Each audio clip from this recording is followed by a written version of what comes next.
0306086 dari Prodi Peternakan kelas PTNB. Saya akan menjelaskan praktikum biokimia yang berjudul Metabolisme Air pada Ternak dengan dosen pengampu Ibu Tati Widianasari, SPTMP. A. Sistem kompensasi pada tubuh. Keseimbangan asam basa adalah saat konsentrasi ion hidrogen yang diproduksi setara dengan konsentrasi ion yang dikeluarkan oleh sel. pH normal pada manusia adalah 7,4. 1. Sistem dapar darah. Dapar atau buffer mengandung asam lemah dan basa konjugasi atau sebaliknya, yang dapat menjaga pH satu larutan meski terjadi penambahan ion OH+ maupun ion OH-. Titik tengah diekspresikan oleh persamaan Henderson-Hasselbalch sebagai pKa. Persamaan ini digunakan untuk mengukur pH pada larutan dapar.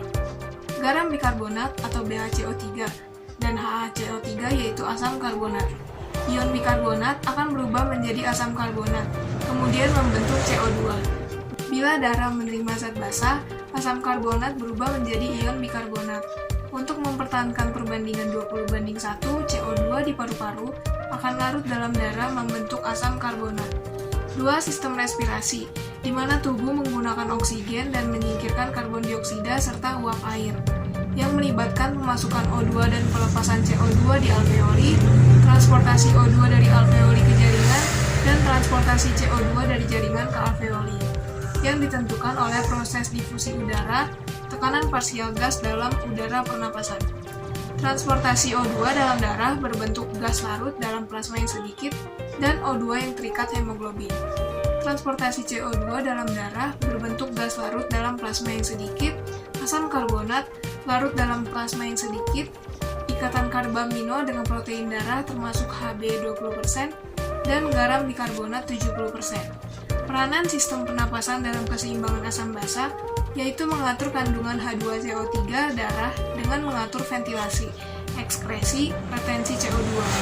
3. Sistem ekskresi, mengatur kandungan garam bikarbonat dalam darah dengan cara memobilisasi ion H+ di tubulus proksimal dengan reabsorpsi Na+, sekresi ion H+ di tubulus distal ditukar dengan Na+, dan membentuk amonia di tubulus distal menggantikan Na+ yang terpakai untuk nomor 2. Sistem ekskresi melalui ginjal dimulai dari darah, dari aorta menuju glomerulus terjadi filtrasi. Protein tetap berada di pembuluh darah dan terbentuklah urin primer. Kemudian di tubulus contortus proximal terjadi reabsorpsi yang menyerap glukosa, garam, air, dan asam amino. Kemudian terbentuk urin sekunder yang mengandung urea. Lalu di tubulus contortus distal terjadi augmentasi yang melepas zat-zat berlebih ke dalam urin dan terbentuk urin sebenarnya. Lalu masuk ke tubulus colectivus, rongga ginjal, ureter, kantung kemih, uretra, dan urin yang keluar dari tubuh. B. Proses metabolisme air pada ternak. Pertama, air yang diminum masuk ke dalam mulut menuju saluran pencernaan. Lalu air masuk melalui pembuluh kapiler dalam darah yang akan dialirkan ke seluruh tubuh ternak. Ketiga, air membantu jantung memompa darah ke seluruh tubuh.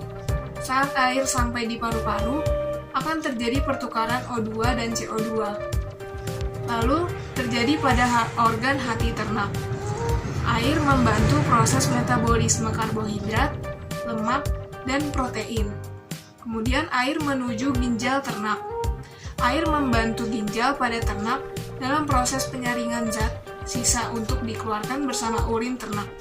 Kemudian C. Sumber air untuk ternak. Sumber air untuk ternak berasal dari air minum. Air yang bersih adalah air yang segar, bersuhu ruang, dan terbebas dari cemaran bahan-bahan berbahaya. Lalu, air yang terkandung pada makanan seperti pada pelet dan rumput. Kemudian, air metabolik yang didapat sebagai hasil dari oksidasi makanan dan sintesa dari molekul yang kompleks dalam tubuh. D. Cara menghitung air metabolik. Bila suatu ransum mengandung 10% protein, 20% lemak, dan 55% karbohidrat, jumlah air metabolik yang dihasilkan untuk setiap 100 kilokalori energi metabolik adalah, pada tabel terdapat zat makanan, yaitu karbohidrat memiliki air metabolik hasil oksidasinya sebesar 60 gram, rata-rata kalorinya sebesar 400 kilokalori, dan air metabolik per 100 kilokalori, energi metabolisme yaitu sebesar 15. Selanjutnya, proteinnya sebesar air metabolisme hasil hasil oksidasi yaitu sebesar 42 gram. Rata-rata kalorinya yaitu sebesar 400 kilokalori dan air metabolik per 100 kilokalori. Energi metabolisme yaitu sebesar 10,5 dan terakhir ada lemak yang memiliki air metabolik hasil oksidasi sebesar 100 gram dengan rata-rata kalori ini sebesar 900 kilokalori serta air metabolik per 100 kilokalori. Energi metabolik yaitu sebesar 11,1. Cara menghitungnya, jika 10% protein, maka jadi 10 gram protein dikali dengan 4, menghasilkan 40 kilokalori. Kemudian 20 gram lemak dikali dengan 9, hasilnya 180 kilokalori. Dan 55 gram karbohidrat dikali 4, menghasilkan 220 kilokalori. Dijumlahkan menjadi 440 kilokalori. Jadi jika 40 kilokalori dapat menghasilkan 40 dikali dengan air metabolik per 100 kilokalori, energi metabolis yang berasal dari protein sebesar 10,5. Ini dibagi 100 untuk mendapatkan 1 kilokalori. Jadinya 40 dikali 0,105 hasilnya 4,2 gram air metabolik. Selanjutnya, 180 kilokalori pada lemak menghasilkan 180 dikali dengan air metabolik per 100 kilokalori. Energi metabolik pada lemak sebesar 11,1 yang dimana dibagi dengan 100 untuk mendapatkan 1 kilokalori menjadi 180 dikali 0,111 hasilnya 19,98 metabolik. Selanjutnya ada 220 kilokalori yang menghasilkan 220 dikali air metabolik per 100 kilokalori. Energi metabolik yang berasal dari karbohidrat sebesar 15.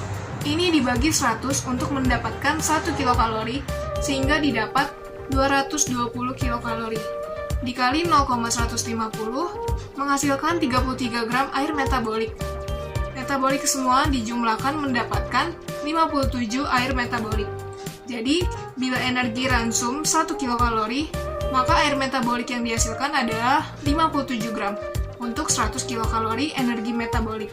Maka, air metabolik yang dihasilkan adalah menjadi dari 40 protein dikali dengan air metabolik 100 kilokalori. Energi metabolik sebesar 10,5 dihasilkan 420. Selanjutnya, 180 lemak itu dikalikan dengan air metabolisme per 100 kilokalori. Energi metabolisme sebesar 11,1 menghasilkan 1998. Selanjutnya, 220 karbohidrat dikali dengan air metabolik per 100 kilokalori. Energi metabolisnya sebesar 15, hasilnya 3300. Dijumlahkan menjadi 5718 gram air metabolik, yaitu dibagi dengan jumlah sebesar 440, menghasilkan 12,9 dalam 100 kilokalori, atau 13 gram air metabolik untuk 100 kilokalori energi metabolisme. Faktor pengaruh ekskresi dan kebutuhan air.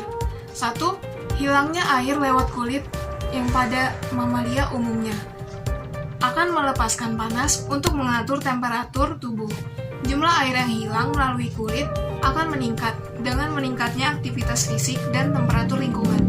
2. Hilangnya air melalui ginjal sebagai air seni atau urin. Makan yang kadar protein dan mineralnya tinggi akan meningkatkan hilangnya air melalui kencing.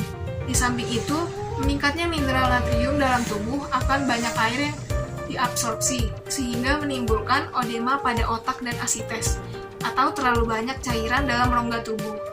Hasil akhir dari metabolisme protein adalah urea, yang merupakan racun bagi saluran kencing. Untuk mengencerkannya diperlukan air, hingga konsentrasi yang tidak berbahaya. 3. Hilangnya air melalui pernafasan hampir 40% pada unggas. 4. Saluran pencernaan. Bentuk pakan dan susunan pakan mempunyai pengaruh nyata. Contoh pakan serat mempunyai sifat pencahar yang menyebabkan banyak air yang keluar bersama feses, seperti ekskresi kotoran sapi yang lebih basah dari kotoran kambing. Sekian dari saya, kurang lebihnya mohon maaf. Terima kasih.